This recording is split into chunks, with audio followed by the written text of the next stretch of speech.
और आत्मचिंतन करें कि भारत की न्याय प्रणाली कहां पहुंच गई है। भारत में टोटल 5 करोड़ केसेस तो वो हैं जो district court, high court, supreme court में है।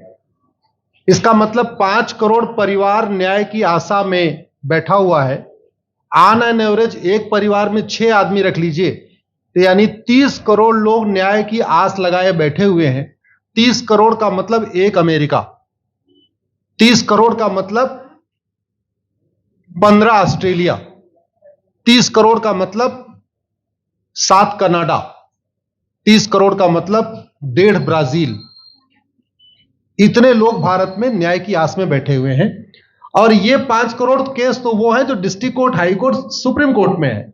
इसके पैरेलल हमारे देश में एक और जुडिशियल सिस्टम है, उसको कहते हैं तहसीलदार, एसडीएम, एडीएम, डीएम, कमिश्नर, जहां पे चकबंदी के मुकदमे चलते हैं। वो इस 5 करोड़ में काउंटेड नहीं है।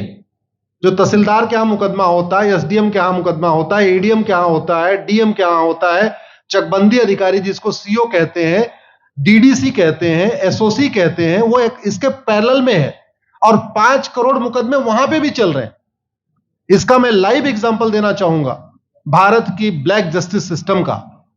1985 में जौनपुर में एक 10 बीघे जमीन का मुकदमा शुरू हुआ था। अभी वो सबसे नीचे पायदान पे है, जिसको कहते हैं चकबंदी अधिकारी। 1985 में मुकदमा शुरू हुआ, 2023 आ गया, लगभग 37 साल बीत चुके।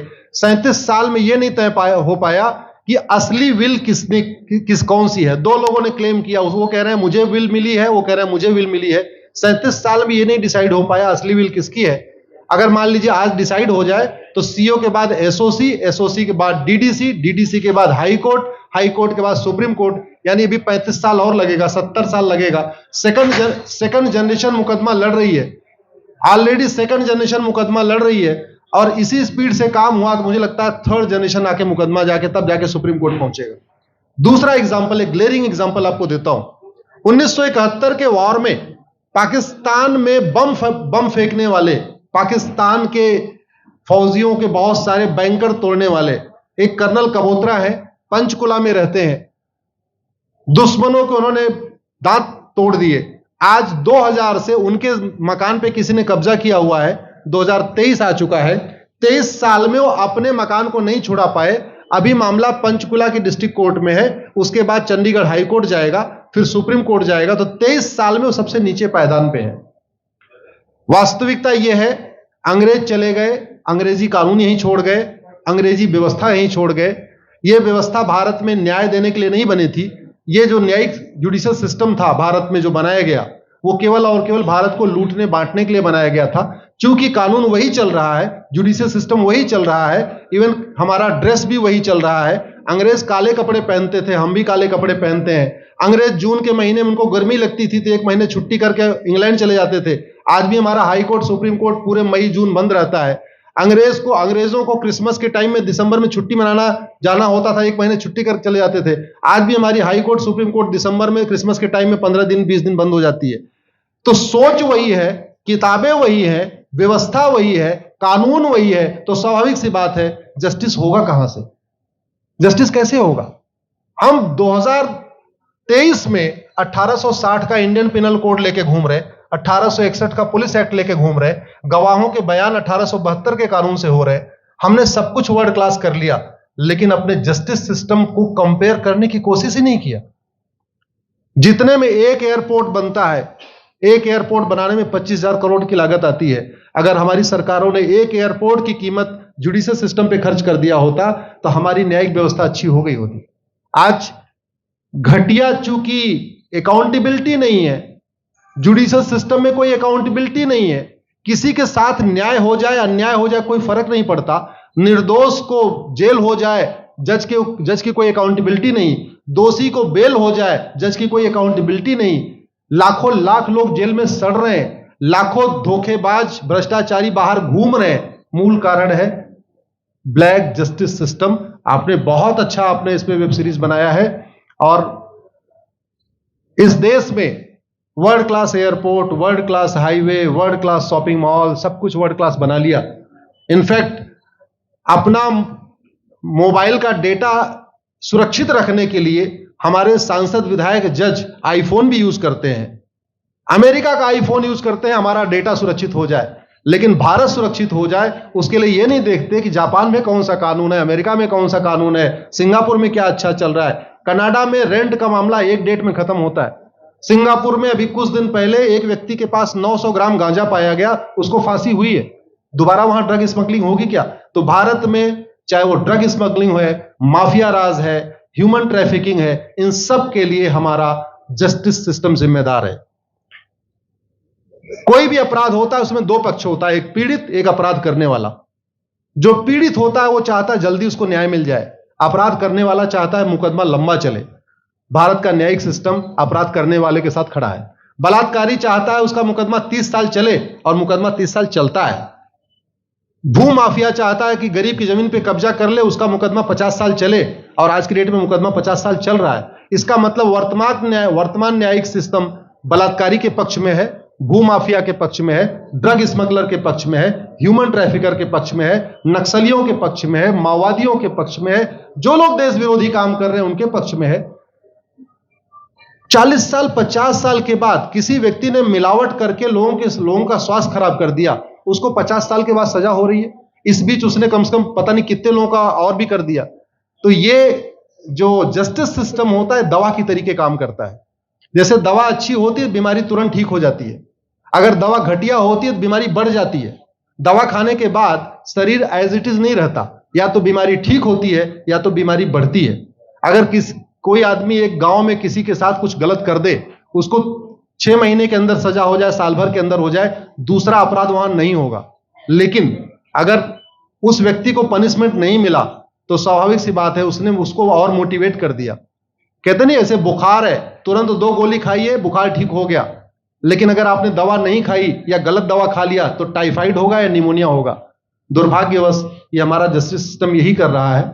आज की डेट में जितनी समस्याएं हैं, चाहे वो घूसखोरी है, जमाखोरी है, मिलावटखोरी है, कालाबाजारी है, नशा तस्करी है, मानव तस्करी है, सोना तस्करी है, ड्रग स्मगलिंग है, या नक्सलवाद है, या माओवाद है, या कट्टरवाद है, जो भी समस्याएं हैं, उसका एक बहुत बड़ा कारण यह है कि हमारा जस्टिस सिस्टम उसको टैकल नहीं कर पा रहा है, उसको पकड़ नहीं पा रहा है, और इसीलिए भारत में अराजकता है। मैं तो इतने जानता हूं, ऐसी कोई बीमारी नहीं जिसकी कोई दवाई नहीं, ऐसी कोई समस्या नहीं जिसका कोई समाधान नहीं। हम हर चीज के लिए बाहर से चीजें खरीदते हैं, तो हम ये क्यों नहीं देख रहे हैं कि आखिर चाइना का जस्टिस सिस्टम कैसा है, सिंगापुर का कैसा है, कनाडा का कैसा है, फ्रांस का कैसा है और अमेरिका का कैसा है। हम क्यों नहीं बेस्ट प्रैक्टिसेस उनकी अडॉप्ट कर लेते। दुनिया के कई देशों ने नार्को पॉलीग्राफ ब्रेन मैपिंग कानून बना दिया। मेरी बहन दीपिका नारायण बैठी हुई है, ये लगातार फॉल्स केसेस के खिलाफ, इनको मैं देखता रहता हूं, एक्टिव रहती है। एक कानून बन जाए नार्को पॉलीग्राफ ब्रेन मैपिंग और कंप्लेन पे अंडरटेकिंग ले लिया जाए कि जो कुछ मैं शिकायत कर रहा हूं इसके लिए मैं अपना नार्को पॉलीग्राफ ब्रेन मैपिंग कराने के लिए तैयार हूं, हजारों की संख्या में फेक केसेस खुद ही खत्म हो जाएंगे। आज की डेट में लोग जुडिशरी की लापरवाही के साथ साथ फर्जी केस से परेशान है, फर्जी गवाही से परेशान है, फर्जी एफआईआर से परेशान है, हजारों परिवार परेशान है। कई बार देखा गया कि जो फैमिली के केसेस होते हैं उसमें कितने सारे फेक केसेस भी आ रहे हैं। तो जो वास्तव में दोषी हैं उनको पनिशमेंट नहीं मिल पा रहा है, जो निर्दोष हैं उनके खिलाफ फर्जी केसेस हो रहे हैं। आज की डेट में गांव में एक दबंग अगर जमीन कब्जा कर लेता है, किसी की हिम्मत नहीं पड़ती उसके खिलाफ कोई गवाही दे दे। लोगों को अपनी जमीन छुड़ाने में 30-30 साल लड़ना पड़ रहा है, 35 साल लड़ना पड़ रहा है। अगर 30 साल 35 साल के बाद कक्कड़ जी उसको अपनी जमीन मिल भी गई तो उसके साथ न्याय कहां हुआ? 35 साल में उसका टाइम बर्बाद हो गया, 35 साल में उसका पैसा बर्बाद हो गया, 35 साल वो मेंटल ट्रॉमा में रहा, 35 साल उसने तारीख पे तारीख झेली है। और मैं तो डिस्ट्रिक्ट कोर्ट में कई बार जाके देखा, ऐसे परिवारों को देखता हूं जिनके पास बस से आने के लिए पैसा नहीं है, साइकिल से आते हैं। ऐसे परिवारों को देखता हूं जो चाय नहीं पी सकते अपने पैसे से, बेचारे घर से रोटी बांध के और अचार लेके आते हैं, लेकिन वहां मजबूरी में वकील को पैसा देते हैं। तो हमारी कोर्ट कचहरी वास्तव में दलाली का अड्डा बन गया है, हमारी कोर्ट कचहरी भ्रष्टाचार का अड्डा बन गया है। और मैं दुख के साथ कहना चाहूंगा, अदालतों में न्याय हो नहीं रहा है, बल्कि न्याय बिक रहा है। जिनके पास पैसा है वो कि उन्होंने कितना बड़ा क्राइम किया हो, मर्डर किया हो, रेप किया हो, उनको जमानत हो रही है, और जिनके पास नहीं है वो बेचारे जेल में सड़ रहे हैं। कई बार तो देखा गया, मैंने मेरे मर्डर किया एक्स अनंत सिंह ने, लेकिन एक्स अनंत सिंह बाहुबली थे, उन्होंने थानेदार को 20 लाख रुपए दिया, वो वाई अनंत सिंह को लेकर जेल में डाल दिया, नाम वही है। अब उसके बाद क्या हुआ, 20 साल मुकदमा चला और फिर सबूत के अभाव में छूट गया। तो जिसने मर्डर किया वो तो कभी जेल गया ही नहीं, एक निर्दोष जेल गया, 10-20 साल के बाद उसने अपना जमीन बेचा, सब कुछ किया, मां बाप सब कुछ तबाह हो गए, फिर वो सबूत के अभाव में छूट रहा है। तो सबूत के अभाव में अगर 20 साल के बाद छूट भी गया हो, उसका 20 साल कौन लौटाएगा? उसके 20 साल के लिए कौन जिम्मेदार है? उसके 20 साल जो बर्बाद हुआ उसके लिए संविधान की शपथ लेने वाले जिम्मेदार हैं। संविधान के प्रियम्बल में लिखा है, हम आपको जस्टिस देंगे, हम आपको न्याय देंगे। न्याय देने की जिम्मेदारी किसकी? जिन्होंने शपथ लिया। शपथ कौन लेते हैं? जजेस लेते हैं, सांसद, विधायक, मंत्री लेते हैं। तो आज की डेट में अगर लोगों को न्याय नहीं मिल रहा है तो इसके लिए वही जिम्मेदार हैं जो संविधान की शपथ लेते हैं।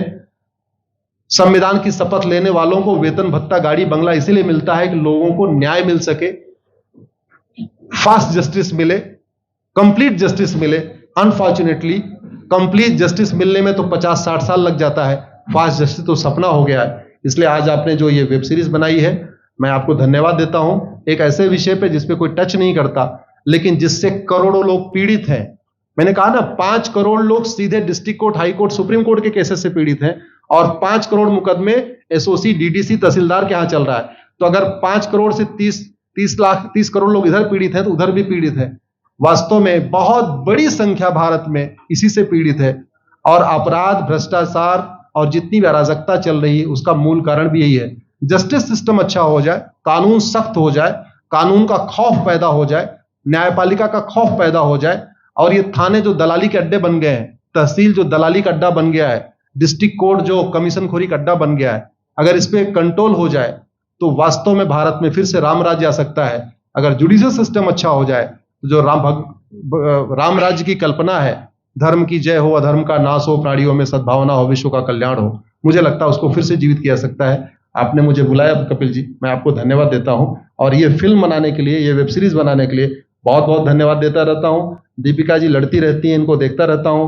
बहन नेहा जी आई हैं, ये अपने गानों से मुझे लगता है बहुत अच्छा आप लिखती हैं, और इसी तरीके से कड़वा सच आप लिखते रहिए, कड़वा सच गाते रहिए। लोग आज की डेट में, यंग जनरेशन कड़वा सच सुनना चाहती है।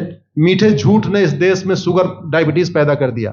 भारत केवल लोग डायबिटीज से नहीं पीड़ित हैं, बल्कि हमारी व्यवस्था को डायबिटीज हो चुका है, और उस डायबिटीज को दूर करने के लिए नेहा राठौर जैसी बहनें जो सही बात कह रही हैं, दीपिका जी सही बात कह रही हैं, आप लोग जो है बहुत अच्छा काम कर रहे हैं। और आपने, कक्कड़ साहब, आपने बनाया वेब सीरीज, आपको विशेष आभार, धन्यवाद देता हूं। यही निवेदन करता हूं, इस वेब सीरीज को ज्यादा से ज्यादा देखें, और खास तौर पे अगर आपके जानने वाले कोई जज हैं, कोई आईएएस हैं, कोई आईपीएस हैं, मंत्री, सांसद, विधायक हैं, उनको भी एक बार फोन करके, व्हाट्सएप करके एक बार कहिए कि वो भी इसको जरूर देखें, क्योंकि अल्टीमेटली न्यायिक व्यवस्था बदलने की जिम्मेदारी उन्हीं की है जिनको वेतन, भत्ता, गाड़ी, बंगला, free air ticket, free rail ticket और वीआईपी व्यवस्था मिलती है। ये व्यवस्था उन्हीं को बदलनी है। जय हिंद, धन्यवाद।